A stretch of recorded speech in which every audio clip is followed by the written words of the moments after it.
Welcome back to the Power and Market Podcast. I'm Ryan McMakin, the executive editor at the Mises Institute. And this is our current event podcast where we pretty much just talk about what happened this week and what's going on in the news, what horrible thing did some politician do.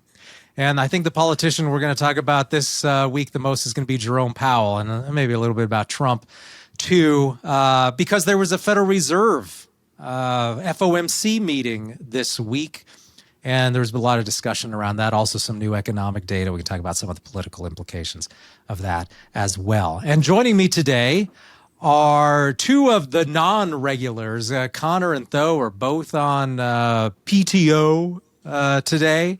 And so we brought in a couple of, I think, people who I've had some recent conversations with, and I think they know what they're talking about. Now, of course, you know Jonathan Newman. He's, of course, full-time staffer here at the Mises Institute. He's our Henry Hazlitt Research Fellow, and he's been on before. He's been on Radio Rothbard, and certainly one of our best economists here at the Institute. And also we've got on Jonathan Yen. I met Jonathan last week at Mises University, and he's one of our summer fellows. We here at the Institute bring in a group of summer researchers who come in, and they work on articles, they work on books sometimes, they do things to help them out in their academic and graduate school work. And so Jonathan Yen, welcome. Jonathan Newman, welcome. Let's talk about just what dumb things the Fed did this week, I think in maybe a little bit more detail. And so just in case you're not paying attention to this sort of stuff, the Fed meets usually about 8 times a year and has their Federal Open Market Committee meetings. This is where they meet to decide what is their policy interest rate. And if you've noticed, Donald Trump has been calling for a long time, for months and months, although in his first term too, he was demanding big cuts to the target interest rate. The idea is that that would stimulate the economy, that it would also be part of an effort to bring down interest rates. So Trump has gotten more and more vociferous about demanding cuts to the target policy interest rate, federal funds rate as we call it, and has, of course, been insulting Powell on numerous occasions for not cutting the rate enough. Well, essentially what this means is Trump wants more inflation. Trump wants more easy money. He thinks it will help him politically. So he's been out there demanding that.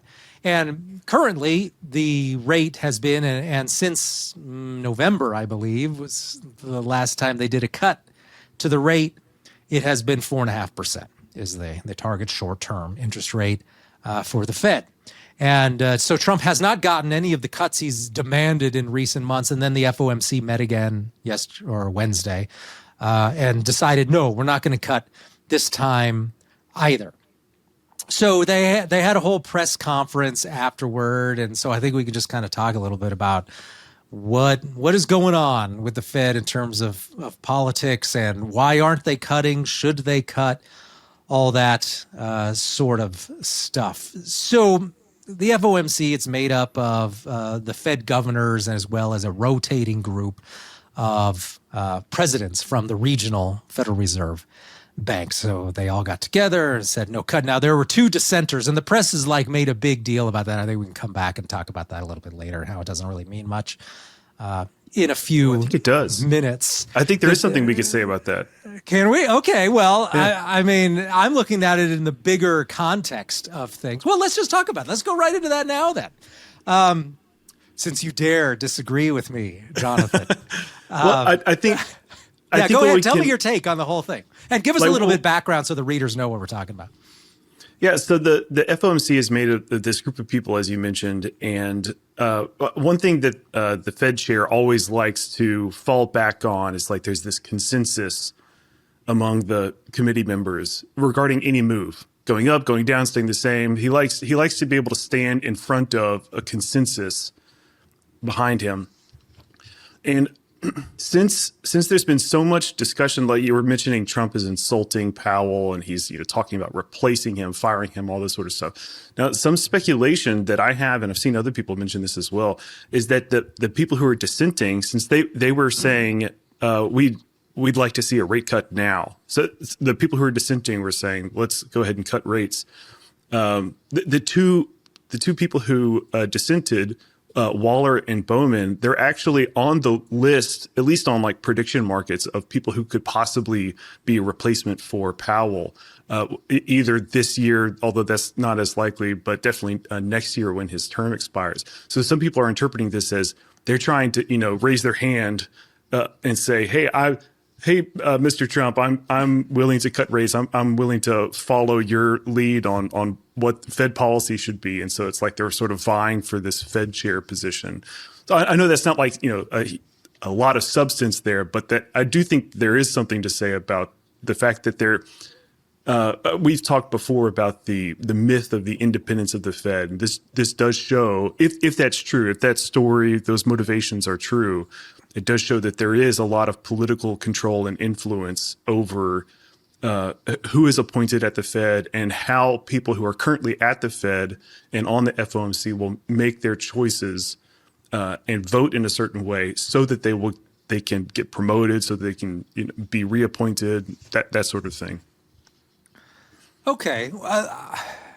Yes, that does add an extra political element, right? Because Trump was saying, hey, by the way, those two governors that dissented were Trump appointees, right? And so maybe this does illustrate that they are trying to curry favor with the president. Fair enough. I think maybe the way the press has been framing it in the broader issue, though, like that's not that much dissent, I think is the point I'm making. Like two people voting no. And you read the headlines. At first, I'm like, because they were saying this is the first time there's been a double dissent since the 1990s, the early 90s. It's been 30 years. I'm like, I don't remember it that way. And I went back and I looked, and the key word is governors. So the distinction they're making is this is the first time two governors have dissented at a single meeting since the 1990s. And so, so if you make that distinction, that's true, because there are many, many cases of two dissents at meetings over the last 30 whatever years. The distinction was that a lot of those dissents have been Fed presidents. So like Tom Honig, for example, from the Kansas City Fed, was kind of known guy who disagreed with the dominant position of the chairman. He just tended to be more of an inflation hawk, so he would often disagree. And also the Dallas Fed was known for disagreeing on these things. And so it's easy, if you go back at the history of dissents on the Fed board, it's easy to find two dissents here and there. Actually, there's rarely more than two. But that happened a lot, especially during the ratcheting down to almost zero interest, 0% federal funds rate in, like, say, 2008, 2009, right? There were a lot of people who thought that was excessive. And so they dissented. However, in the broader scheme of things, I do completely agree that, they've tried to push this idea that there's no dissent on the board. And apparently, and I was unaware of this till I read a nice book about Greenspan called Panderer to Power. I think I've mentioned it in the past in some podcasts and stuff. And it's a nice financial book, and it talks about what a scumbag and social climber and careerist that Alan Greenspan was, as illustrated by the fact that 1 minute he's a gold bug, the next minute he's completely changed his position, right? The guy never had any principles at all except getting power. But it looks at, if you go back, and the Fed actually has a nice little history article about this, is what is the history of dissents on the FOMC? And you can see that in the 60s and 70s, there were lots of dissents every year. And they almost completely disappear during the Greenspan years. Like by the early 90s and all the way up into 2002, 2003, 4, 5, they're gone. I mean, it's amazing how rare dissents became during that period. And apparently Greenspan would just become severely displeased with you if you dissented at one of his FOMC meetings, would basically browbeat members and that sort of thing. And so, that was part of, I think, that larger project to create this idea that, there's this consensus on the Fed and we always vote unanimously and all of that stuff. You have seen that break down a little bit since Greenspan left. And the press is right. This is the first time that you've seen two governors dissent in this way. And so maybe that does indicate a little bit of something. And obviously, Jonathan, if we do see one of these two governors get appointed as the chairman in the not too distant future, that'll be hilarious. It'll just kind of show how things are really done. And yeah, just yet another nail in the coffin of the fact that the claim that the Fed is not a political institution. Jonathan Yen, did you have a chance to see the press conference? I mean, what was your takeaway from the whole thing? I mean, what should we be thinking about the Fed right now? Overall, I think there's a lot of hedging bets on Powell's part. He's not using any superlatives. Things are doing okay, but not too bad, not too good. I especially liked his characterization of the job market. He says, well, the job market's doing all right. There's not much demand for jobs, but there's also not much supply. There's not very much supply of jobs as well.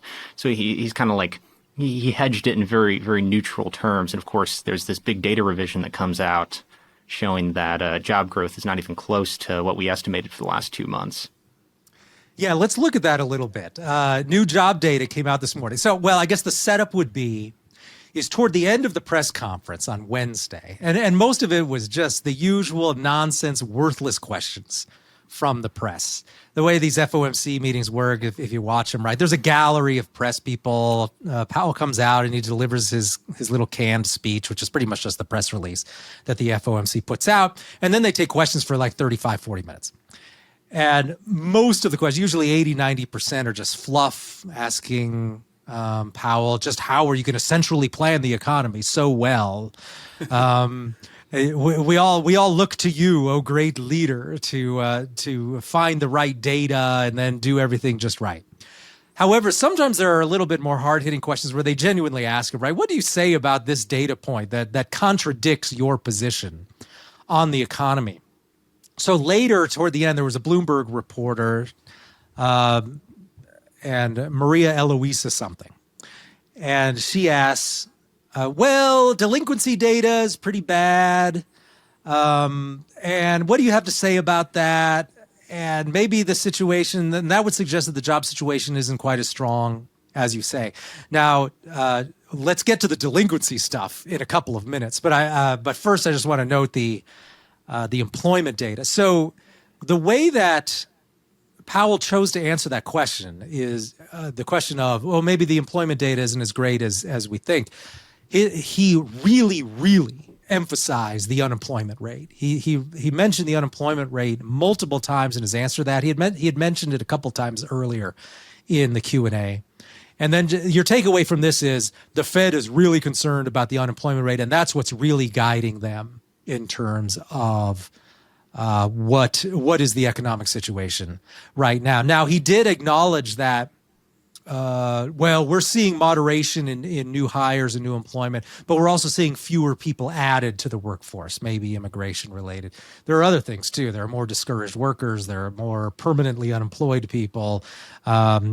Job force participation has been declining. So there could be a lot of reasons why fewer people are entering the workforce in prime age.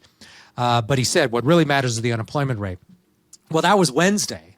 And then this morning we get a new employment data, which Powell surely had seen ahead of time. And it shows that the employment situation is much, much worse than what the administration claimed it was over the last 3 months. If you look at the original May and June job growth payroll data as released back a month ago or so, May and June, they showed about 145-ish thousand jobs added in each of those months, May and June. Well, they revised that in this new report released this morning, revised it from 145,000 down to under 15,000 in both of those months. Just absolutely gutted the number. And so we're all talking about, job growth is 140 plus in May, and then we said it again in June, and those numbers were completely wrong. Basically, you could say that Trump is taking a page from the Biden playbook here, right? Is put out like really good job numbers initially and then just ratcheted down to garbage numbers after the fact, after everybody's talked about it. And then the July numbers were really weak too. I think it was about 75,000 for July, which is a weak number. That's half of what they generally have said were decent job numbers. It's worth noting that in his remarks on Wednesday, Powell said that job growth has been averaging about 150,000 in recent months. Either that was a lie or his average, the way he averaged those numbers just kind of, I guess, disregarded the last 90 days. So that was a bit iffy right there. But now the data shows that the job numbers are like weak and lame. And so what are we to make of that? The one hilarious thing I did see was that somebody had suggested, I can't remember now who it was, had suggested that, well, if Trump really wants the Fed to cut the target rate, what he'll do is ensure that the Bureau of Labor Statistics puts out really trash job numbers, and then that'll frighten the Fed into cutting the interest rate. And then they can just revise the numbers back up after the fact. Problem solved. So that would be hilarious if that's what he's trying to do. I don't know if it's really released that level of vileness in this White House yet. Could be. But I don't know. What do you guys make of that? What should we be thinking of the job numbers? We'll start with you, Newman. Well, I'll just say that it shows that for all the talk that we hear from the Fed about how they're data driven, like that they care about the data and they're trying to balance the dual mandate that they have from Congress about the achieving maximum employment and stable prices. And of course, stable prices means targeting 2% inflation. But the thing is, like, there's with the employment data, as you're pointing out, but also all of the other data that they look at, there are revisions after the fact, which means that so like even if we ignore the possibility that it's politically motivated, that the job numbers are changing based on Trump trying to juice the numbers. Even if we ignore that and we just say, oh, it's white noise, or it's just they're not very good at collecting data, it means that all the times that the Fed says that they're data driven, they're going to collect in the totality of the data. But then, like months later, there's going to be all these revisions. It means that the decisions that they make today are based on bad data. Right, it's based on data that's going to be revised, and you can see this with GDP figures that are constantly revised, employment figures.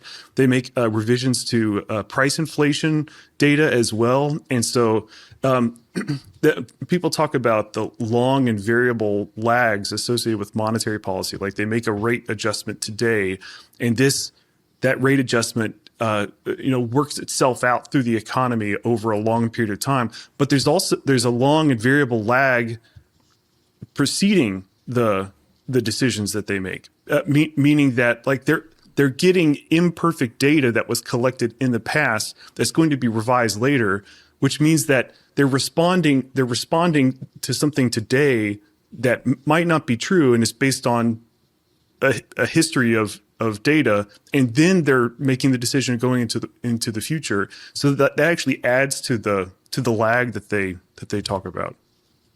Jonathan Yen, what do you think? Is the unemployment number sufficient to tell us everything's fine, or are there other things we should be paying attention to? Well, I think it's important to keep in mind the way that the narrative is shifted about just employment in general, in our lifetimes. It used to be that it was really popular for the press to kind of scare about about unemployment and about there's no new jobs, and it was a good way to sell newspapers. But we've seen this very different method in more recent years where we just don't talk about how bad the job market is. Everything's fine. It doesn't matter if I don't remember the number off the top of my head, but we're looking at like 18 to 25-year-olds with college degrees have a similar unemployment rate to those without college degrees, right? This is not particularly normal. This is not a healthy job market, despite what Powell may say. So there's a big framing game going on here, I think. And there's also, I think if you talk to the man on the street, it's clear that the job market is not healthy. It's clear that despite the seeming abundance of these new job openings, that people apply to them on these websites like Indeed or LinkedIn, and they don't get any response. I see these every day. I'm on the feeds for the job sites, and I get these scam job offers every day. And I'm sure that has an effect on the quality of data that comes out. Does that explain why the Bureau of Labor Statistics, overestimated the number of jobs by 500-600%? Probably not. But it's something to consider. We live in an age where there's a lot of incentive, both on the statistics end, but also on the individual firm end to falsify this data, right? They have covenants with their bondholders. They also have PPP loans, right? They want to get those forgiven. It's the Paycheck Protection Program. Part of that is you actually have to be trying to fill those jobs. So if you want to have those jobs filled, if you want to have those loans forgiven, you have to show that you're trying to get someone into that position. And what better way to do that than throw fake job postings all over the internet, never respond to them. I get these emails back. It's like, we're moving on with another candidate. It's like, I sent my resume in 3 hours ago. There's no way your hiring teams had time to read it. Yeah, let's linger on this topic a little bit more. It's interesting. And you're young. So you're unfortunately in that state in life where, you're having to apply for jobs like any way you can, right? And I just hear like it's a bloodbath out there. If you're like, say, 25 years old, it's as you say, people are applying for hundreds of jobs.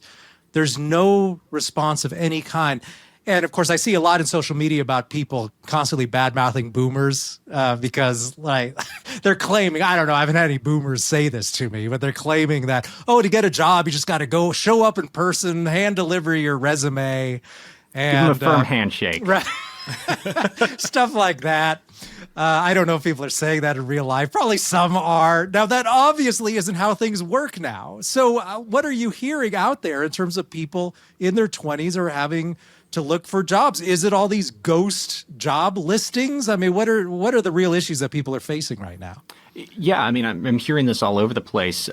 People who don't know each other, who are not conspiring to create a bullish animal spirit, right? They're all telling me that I'm sending in hundreds of job applications, some of them to reputable companies that aren't. You would not expect to be posting fake job offerings, and I'm simply hearing no response. I'm not even getting a confirmation email. I noticed this problem as early as 2 years ago when I was applying for jobs in the financial industry, and I noticed that one of the job application portals that I went on, it should have said like 2023. But they clearly hadn't updated the website since 2021, so it still had like the year 2021. It's like, this is not a real job posting, right? But these are reputable firms. People trust their money with them. There's also been during COVID, there was a great deal of outsourcing of HR functions. So you have HR managers who have absolutely no idea the number of follow-up phone calls and interviews I've been with HR hiring teams. And they simply have no idea what the firm actually does or what the job requires. Like, they're asking me like personality test questions. It's like, what does this job actually entail? Like, what skills do I actually need? Well, they don't know. Some of them are basically new hires themselves. And we should be clear, right, that you didn't major in like basket weaving, right? No. Like we're talking like financial sector work with numbers, understand economic trends sort of work, right? Yeah. And which are suitable to your background. So it's really astounding that, because when I was in school 25 years ago, if you had any sort of background that involved like economics, finance, that sort of thing, there were like recruiters everywhere, and like real recruiters, not like, here, apply to this thing online and 12 rounds of interviews later will consider hiring you. That's just insane. But I hear about that stuff now as being a thing that's going on. So it all seems like a game. And I suppose that leads us to an issue that's in the data as well, right? That we now know that the hiring numbers are actually quite weak in terms of new hires and the payroll numbers, at least certainly over the last 90 days. But actually, the numbers are even worse when we look at the household survey numbers, right? Which survey number of actually employed persons, rather than just asking a big business how many job openings or payroll positions do you have. Those can be part-time, by the way. So that a lot of those measures are just including part-time work. And the survey of people, the household survey, shows even worse numbers in terms of job growth. It's been flat. It's gone nowhere in 6, 7, 8 months.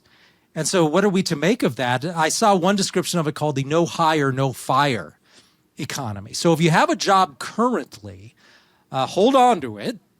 And you might be okay because they're afraid to fire people quite yet. They think maybe the economy might improve a little bit, but they're certainly not hiring people. And so when you look at some of the more adroit observers, it seems like, yeah, we're not seeing any evidence of any net hiring here. We're just not seeing mass layoffs, and that's what's keeping the unemployment rate from going way up. I mean, what are you guys' thoughts on that? Well, I have some data that I presented at it was an actuarial conference in Huntsville, Alabama, a couple of weeks ago. And it was on like the state of the economy. That's what they wanted me to talk about. And so obviously I was going to talk about labor market unemployment. And one thing that I pointed out to them, I found this data on the unemployment rate for recent graduates, for the entire labor force, and for college graduates. And like if you look at those numbers, right now the recent graduates, their unemployment rate is 5.8%. And for the entire labor force, it's like right around 4%. If you look at the BLS numbers, I think it's like 4.1, 4.2, something like that.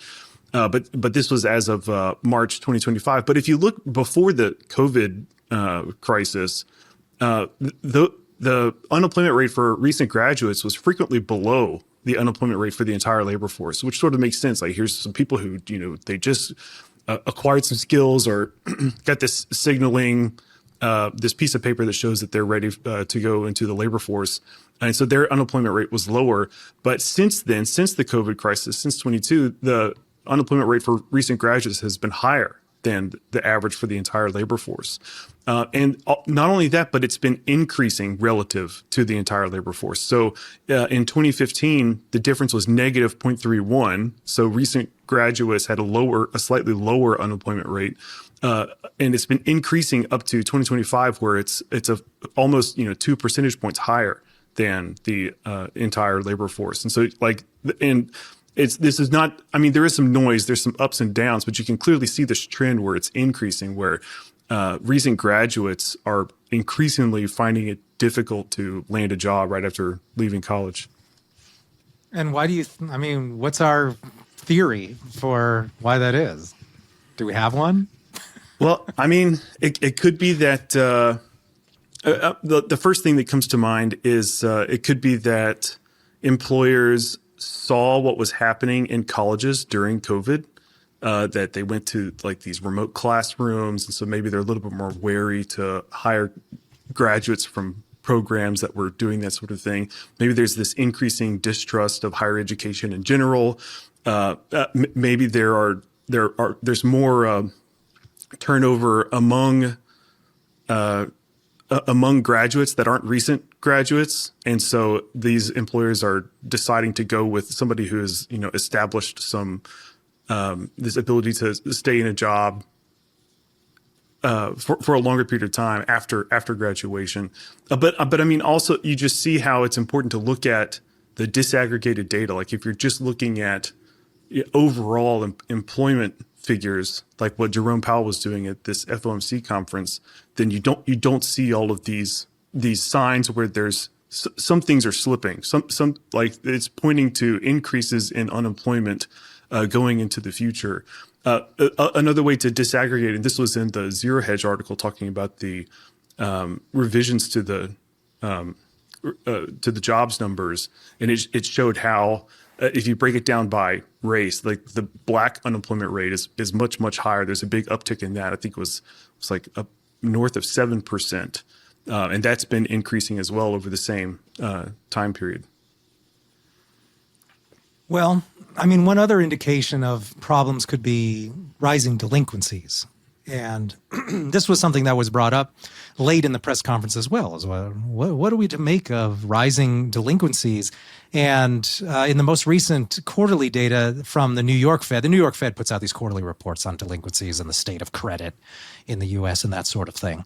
And that most recent report showed big surges in delinquencies not on mortgages, but on automobiles, as well as revolving credit. Oh, student loans too, for political and predictable reasons, went way up because suddenly you have to pay your student loans again. And a lot of people aren't paying them. So Jonathan Yen, what do you think about delinquencies? Does this indicate something larger in the economy? How does this situation play out in real life if the delinquency thing is something we need to worry about? I think the thing we have to keep in mind is that within households, there's a priority of delinquencies in terms of risks you assume upon yourself.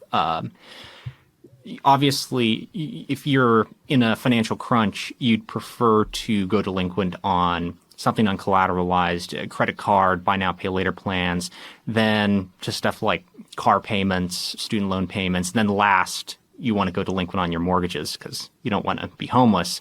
So I think the fact that we're already starting to see this auto loan delinquency is really not a good sign. And I've not, and back to the topic of the buy now, pay later plans, I've not seen much discussion of this. And I think it's somewhat concerning that we've had people financing their Chipotle burritos the past 5 years on Klarna.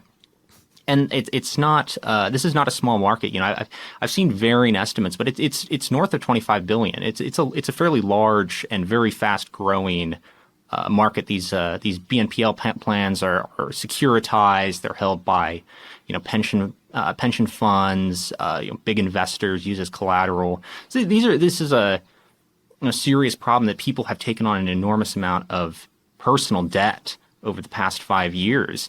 And the fact that we're already seeing stuff that's higher in terms of consequences, higher in terms of collateral, like car payments, we're already starting to see, and we've seen that really for the past year and a half.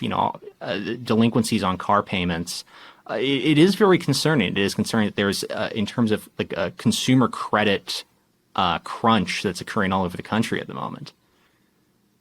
And that just seems to be like something that the central bank and policymakers in general they're not concerned about at all. I can't find any sort of comment from a politician, elected official, central banker that has the slightest bit of concern. And I think, Jonathan, you noted when we were offline that these rates are back up to like recession level sorts of delinquencies, right? Like we saw 8, 9, 10, maybe those delinquencies back then, which were huge.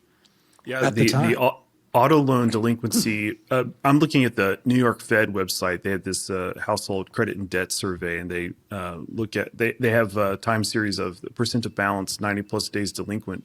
The auto loan delinquency as of first quarter 2025 was 5%, which is where it was in 2020 quarter two, and also where it was right after the financial crisis of 2007, 2008. So you look at 2009, 2010, you can see auto loan delinquencies at 5%. And of course, between then, it sort of dipped down, it comes back up. So like if you're just looking at the delinquency data, and it's not just auto loans, but also credit card delinquencies are at 12.3%, which is where they were in 2009, right? So this is 2009 is not a good sign. And of course, you mentioned student loans. As people have to, students or former students who have to pay these student loans, as they have to resume these payments, that's only going to drive delinquencies even higher, because now this is another fixed payment that they have to make monthly, and so that's obviously going to make it more difficult for them to make these other payments. And it sort of explains why people are, financing the burritos, as Jonathan Yen pointed out. That very quickly, while Jonathan Yen was talking about that, I haven't used Klarna. I haven't used any of these sorts of things. And so I was just curious what the interest rate is. It looks like it's typically 30%. So people are financing their burritos at 30%. Of course, I've also seen people, they probably did this just for the meme value. I don't even know if it's true, but I saw people do the same thing with the Costco hot dog, which is $1.50. So they did a payment plan for their Costco hot dog, probably just for the meme value, but still, it's funny. Well, these are unsecured loans, right? So, of course, it makes sense that the unemployment rate would be sky high on this, or rather that the interest rate would be sky high on this. But it's quite remarkable that anybody was using that. Like, it would seem that if you can't really afford to buy a burrito right now, you should buy something cheaper. Or maybe instead of the Chipotle burrito, opt for the bean burrito at Taco Bell, which, I don't know, is probably still under $2, right? Even with inflation. But that doesn't seem to be it. Just stick it on there. But I don't know. I don't want to turn this into it's not really like a criticism. I don't go in for criticizing millennials and things like that. However, I am often just kind of baffled by the idea that, yeah, I'll just finance this sandwich. Or just a lot of these other similar like big spending decisions. Like, I cannot believe that anybody gets Grubhub or pays like this extra premium to have food delivered to their house. I won't even have a pizza delivered to my house in-house, right? By the pizza employee, because it takes 5 minutes to go pick up the pizza, right? Yeah. And I got 4 kids, so I need to watch the pennies. But if you're like 25, don't you need to watch your money too? If you ever want to like acquire any sort of capital at all or assets. But it just seems that no, I'll just get me this salad and pay like an extra 25% to have it delivered.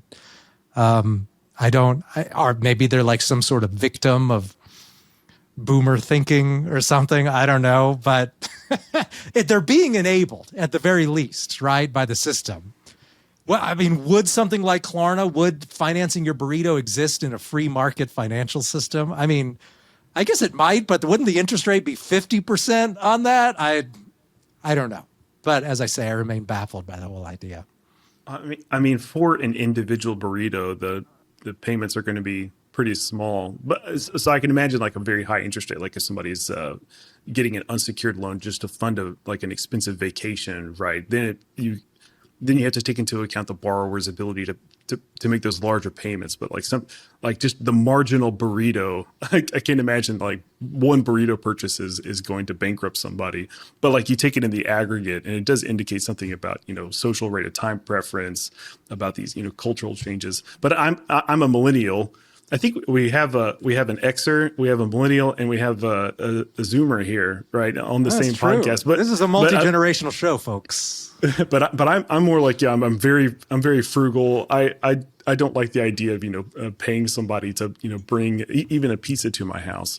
But also I live very close to a pizza place that we like, so I'll just hop in the car and go pick it up. Well, maybe that's another benefit. Since we're old money by Zoomer standards at this point, we live near town. We have a house to have pizza delivered to. I don't know. It just seems like it's tough all over out there, but I don't even understand kind of what the thinking is at the moment. I do want to note, though, about when times do get bad. Jonathan Yen, of course, I agree, right? You're going to prioritize under normal circumstances what you pay in terms of what you allow to go delinquent. However, I have witnessed situations where real estate became so worthless that people actually prioritized the mortgage after the car payment. Because I was working at the Division of Housing at the time, I was like processing a bunch of foreclosure numbers and things like that, doing just kind of standard number crunching for the State Division of Housing. And I remember I would get anecdotal evidence about people who, because I would talk to the banks, to their loss mitigation people and stuff like that. And they would say, oh, we have lots of people who they just dump the house like before lots of other stuff. And I guess what they would often hear was, especially from men, I think, guys who absolutely would rather live in like a studio apartment and just dump the house, let it go to a short sale or whatever, just give it back to the bank, right? Just throw the keys at the bank. As long as they got to keep their big pickup truck. This was a big thing because there was absolutely no value to them in hanging on to the real estate. It was just going to be this endless pain in terms of like, getting caught up on payments and all of that. And so they're like, no. Here, I'll just move into this 1-bedroom apartment. And because my car is very important to me socially, professionally, right? And nobody cares where I live. All my friends now are downsizing anyway in terms of where they live, but we all have nice cars. And so that was a thing where there was sort of this inversion where real estate became worthless around 2009, 2010, and people saw more value in their depreciating automobile than in hanging on to their 3-bedroom, 2-bath house. So yeah, weird things can happen that way sometimes. But yeah, I think we're just starting to see, I think, in the delinquencies now. Of course, it's credit cards that are going to go delinquent first, right? And I think in normal circumstances, as long as your home is holding up its value, because we haven't seen really a crash in home prices, that I think, yeah, you're probably going to see more delinquencies in cars than in real estate under current circumstances, right? Right? Yeah, because home prices are still up. I mean, we can talk about that a little bit too, because that did come up during the FOMC press conference. There was one or two questions about home prices. And of course, Powell says, oh, home prices mean nothing to us. We have no position on that. That's tangential and all of that. But of course, we know that's policy in many ways, is to ensure that there's not a collapse in asset prices. And the Fed does this by buying up tons of MBSs. They were essentially injecting liquidity into the market to ensure that there wasn't a crash in demand for new home purchases, and which functionally then contributes to keeping home prices high. So yeah, you're not seeing any relief there yet, right? You're seeing a flattening out in employment. You're seeing stagnation in wages. You're seeing very few hires for anyone in their 20s. But then at the same time, you're not seeing any significant even flattening in home prices. Yeah, I ran a story about how, Case-Shiller data shows that home prices have fallen for 3 months in a row. Month to month. There's not even declines yet in year-over-year numbers, although it's moving in that direction. But this is so slow because we saw mortgage rates more than double back in 2022, but no decline in prices during that period. They continued to grow. So if you were a 20-something, say a 30-year-old looking to buy a house, you saw your potential monthly home payments just absolutely skyrocket as the mortgage rate went from, say, 2.9% to 6.5% during that period. But there was no relief in terms of home prices.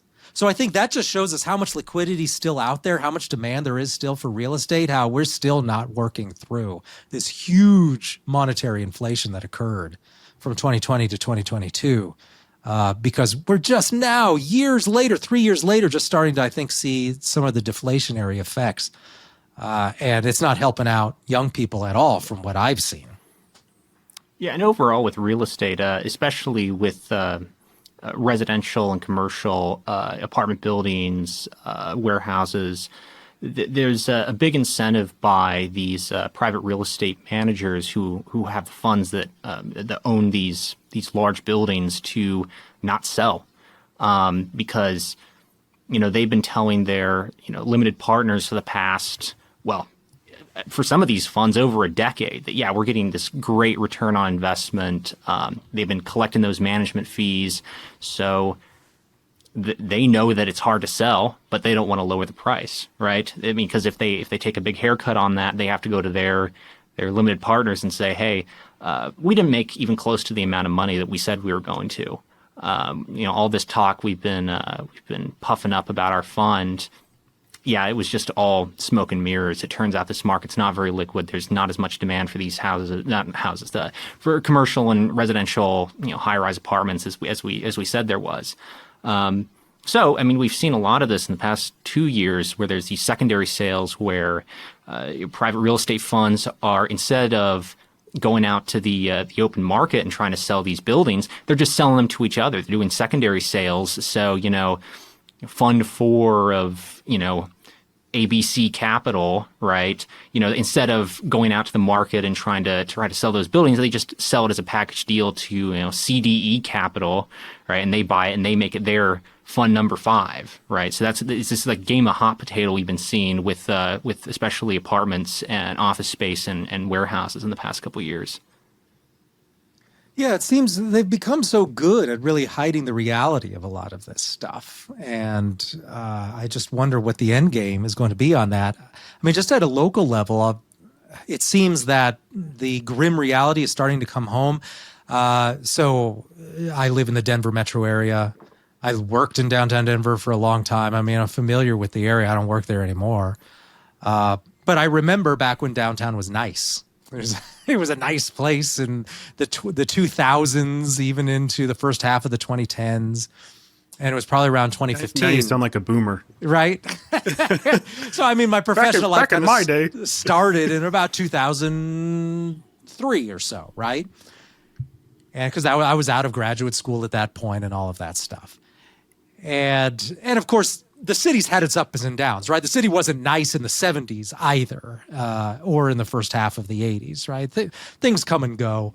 And now Gen X is different from the boomers in that we grew up in a world where everything was covered with graffiti and there was like gang warfare on the streets. And I know that some people in my generation act like the good old days of the 80s where things were safe. Things were not safe in the 80s or in the 90s. There was horrible crime.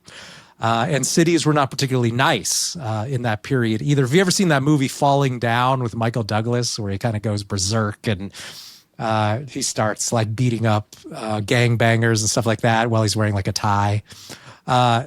That's kind of what LA looked like back then. Everything just was dusty and dirty and there were vagrants everywhere and all that stuff. So cities are like that, right? At least over the last 50, 60 years. They come and go. So we're on a down cycle, though. Everybody seems to be admitting about Denver lately because I'm reading increasing articles where people aren't even like trying to be alarmist or anything. They're like your standard sort of business writer sort of person. And they're saying, hey, I know, I'm sure the city will be great. The city's filled with great people. It'll be great in the long run. But let's admit it, the city is in decline and trash now. And because, right, what's happened since 2020, right? The I mean, last buildings... time I was in Denver about 2 years ago, I went to Target and there was an armed security guard out front. And I was like, oh, okay. Yes. That's Denver. That's necessary now, apparently. And really quite remarkable. And the other thing, kind of back to what you were talking about a minute ago, or related to, is that we're now seeing office buildings selling downtown at like 80% discounts and $3 per square foot, stuff like that. I mean, it's just absolutely amazing now. And yeah, a lot of it was COVID because people stopped going downtown. And then those businesses on the ground floor went away. So now, why would you even want to work downtown? You go down for lunch, there's nowhere to eat. And then there's meth heads out front. Not a lot. Like, I don't want to make it sound like the downtown is complete trash or anything. Like, it's not like Philadelphia. But at the same time, it's not like nice. So who wants to even work down there? And so people, of course, are going to like to nicer neighborhoods more on the outskirts, like the Cherry Creek neighborhood and things like that, where there is office space and those areas are still nice. But they allowed downtown just to be trashed as people started to work at home and they didn't care about crime anymore and that sort of thing. And so a lot of that real estate has become just a fraction of what it was in terms of its book value, and who knows what even its sales, its real market value is. And so I wonder if they're now starting to admit that that's the reality in this city. Is there local discussion that's similar in other big cities too, where it's like, hey, we're in deep trouble here with all this real estate that's downtown. What are we going to do with this? But as you say, Jonathan, right, they're doing a pretty good job at covering it up with a variety of strategies. And the rhetoric still seems to be really muted, but I think the on the street view is that something's seriously wrong with the situation here, but I don't know where it goes from here. I'll add some data here. Of course, you could find all of these cases where like some office building has like the price fell down like major. What did you say, like $3 per square foot or something like that? It's like these big declines in prices. But like some of these declines, they are showing up in the official data. So like if you look at commercial real estate prices for the U.S., it's on Fred. The data's from the IMF, so take it with a grain of salt. But of course, they wouldn't be. The fact that the data shows what it does indicates that if they are fudging it, they're actually fudging it in the opposite direction. But like in quarter 2, 2024, this index showed a 13.4% decrease. So like that's a quarterly decrease, and it was decreasing since the end of 2023. And like these numbers, like these decreases in commercial real estate prices, they actually mirror what happened in 2008 up to 2009. Of course, now the depth of decreases in commercial real estate prices didn't happen until late 2009. But like this first decrease, it certainly matches what we saw last time. So I mean, only time will tell. But people at the Mises Institute, like the authors on the Mises Wire, they've been talking about the trouble in commercial real estate for a long time, and I think we are starting to see these. The decrease in prices, decrease in demand, but we'll just have to see like how far can it go. All right. Well, we're past 50 minutes, so I think we'll go ahead and wrap up this episode of the Power and Market Podcast. I think the the takeaway is that Powell is running kind of, I think, a show about stability, and we're data driven. We're just waiting to get some sense of where things are headed.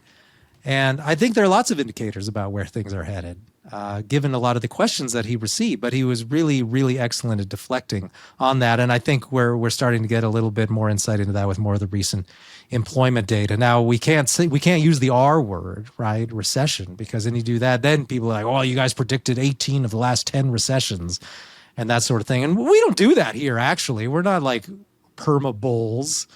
I don't think I don't think you could deny that the economy was supercharged in 2019. Of course, most of that was inflation induced, but it was clearly a boom part of the cycle. But I don't know what we call whatever this is. That's a phrase I see sort of pop up, is like, well, we're not in a recession, but whatever this is isn't great.